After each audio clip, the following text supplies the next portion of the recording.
Now we're going to assemble our motherboard case and put our motherboard in. We'll go ahead and open the bag that says MOBO, which is short for motherboard. And we'll open that bag and dump everything out carefully. Remember not to lose anything. We'll set our bag aside.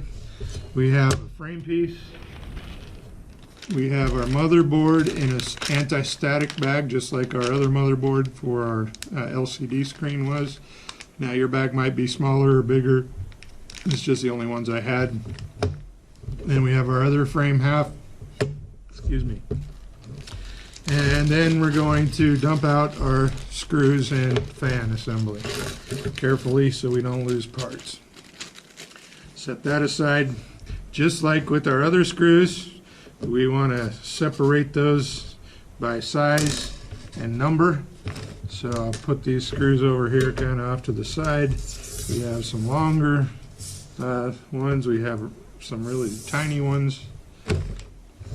So right now I'm just putting them all in their sizes. We'll worry about numbers later. So really we have 3 different sizes of screws for this. Okay, 2 big ones, 2 medium ones, or 4 medium ones, and then it looks like 2, 4, 6, 7 little teeny ones.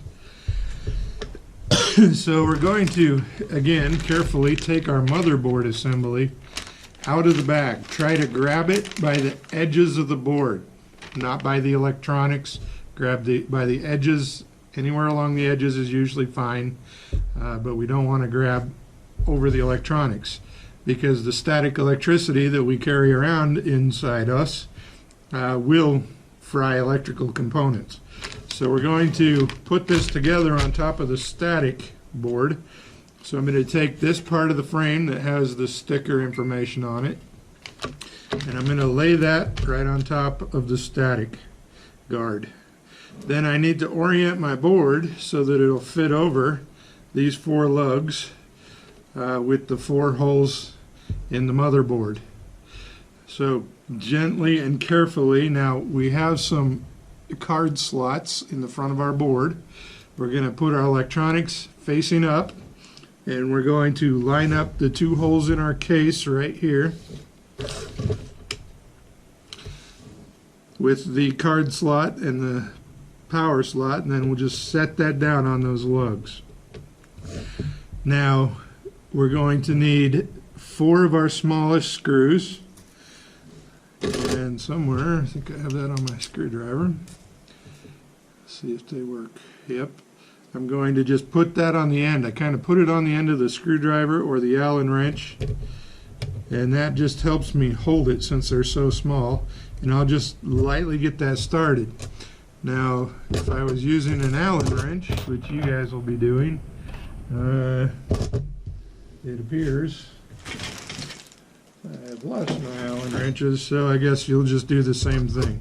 You just put the screw on the end of the Allen head, stick it down inside the hole. That'll kind of give you a handle to hold it with on one side, and then go ahead and kind of get that one started.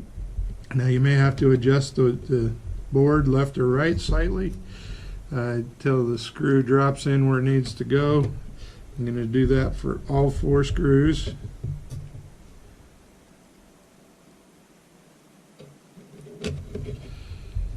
And then I'm going to go ahead, once they're all started, is I'll just snug each one down just a little bit. You don't want to reef on this, because if you do, again, just like on the LCD board, it will crack the green PCB board and cause all kinds of problems. So we just snug them up nice and snug so there's no looseness. That's all we need. Now this is where all the wires connect. So the next thing we'll do is set that aside on the static page still, or on the static bag. We'll just pull that over out of the way and get our other case piece, and we're going to connect our other fan to that. So with this case piece, with the L-shaped portion facing toward me, so it's kind of against my chest, I'll take the cooling fan. This is our motherboard cooling fan. And we're going to put this on so the sticker is up and the wires are facing toward us as well.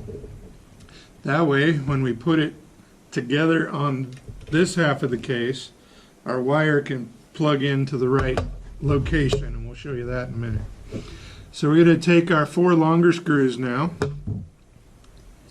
and start them in the holes.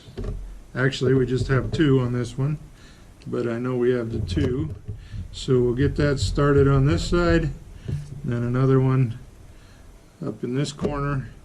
There's only 2 screws that hold this fan on, and we'll go ahead and snug that down a little at a time until it pulls the fan assembly down onto the motherboard case.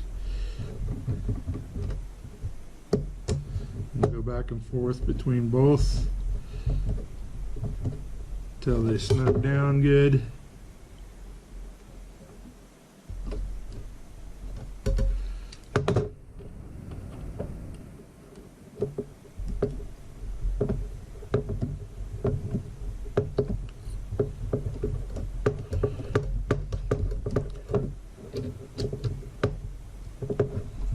And that should be about it. At this point, I'm going to take my remaining screws and put back in its bag so we don't lose them or confuse them with other screws. We'll put those back in the Mobo bag. We'll get to those when we add this case to our frame.